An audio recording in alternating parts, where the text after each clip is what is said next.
One of the goals is to develop new things, new operations, new techniques, new products. The other goal is to train. Centers that have trainees typically are able to provide much more complex care. There's a different pattern of oversight for patients when they're in the hospital. It's really very robust, but it's also about how do we train the next generation of surgeons. A lot of what we're dealing with now with new technology is very complex. And so when you're in the operating room with a patient, you don't want to have to be worried about any of that technology. All you want to be worried about is the disease that you're taking care of with the patient. Our current state of treatment for almost all the diseases we deal with is really inadequate. And so those surgeons who are really good are those who think a little bit forward, who are thinking, well, what can I do that's a little bit better? In an environment like the Center for the Future of Surgery and just the academic environment, UC San Diego really lends itself to that sort of critical thinking. And there's a huge distance between the books and the actual action. If you practice before going to the field, you're going to have much better results, yourself and of course the patient. In this microsurgical lab space, because everyone is so close and we're able to really keep a very close eye on what our trainees and our colleagues are doing, that we can learn from one another at the station right next to us, as well as moderated by an expert who's guiding us through the teaching station. This microsurgical laboratory is a blessing to the future generations of doctors and for patients themselves.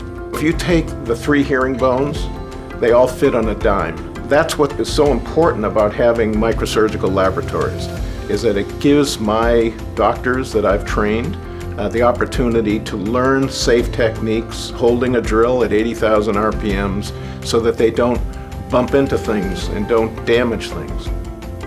So much of what we rely on in the modern operating room is the use of image-based navigation. One of the main reasons we developed the hybrid OR the way we did is it can actually cycle very quickly to get those source images. We then plug those source images into our navigation so we can do very important, not just training, but also research on better ways to apply navigation in surgery. And we have the latest equipment, so we can really duplicate what's happening in the operating room, which is not the case in most places. This is not just some little lab. I mean, this is an amazing operating room scenario that we wish that all operating rooms looked as elaborate and technological as this one does. The technology dramatically evolved with endovasculars. Now we're doing aneurysm that around the kidney artery, above the kidney artery, in an area that we couldn't have even dreamed to fix minimally invasive. Then you start feeling like you're really having a positive impact. It's not just another paper, it's not the fame, it's not the glory. You're actually changing the way people practice medicine. The Center for the Future of Surgery is a great place to train, but it's also in a great city. Great weather, it's a great tourist attraction. It's a place where we can bring the families when we bring the surgeons to train. Great faculty, great instruction, back and forth interaction. All operating, we had plenty of room. This is like having your own professor.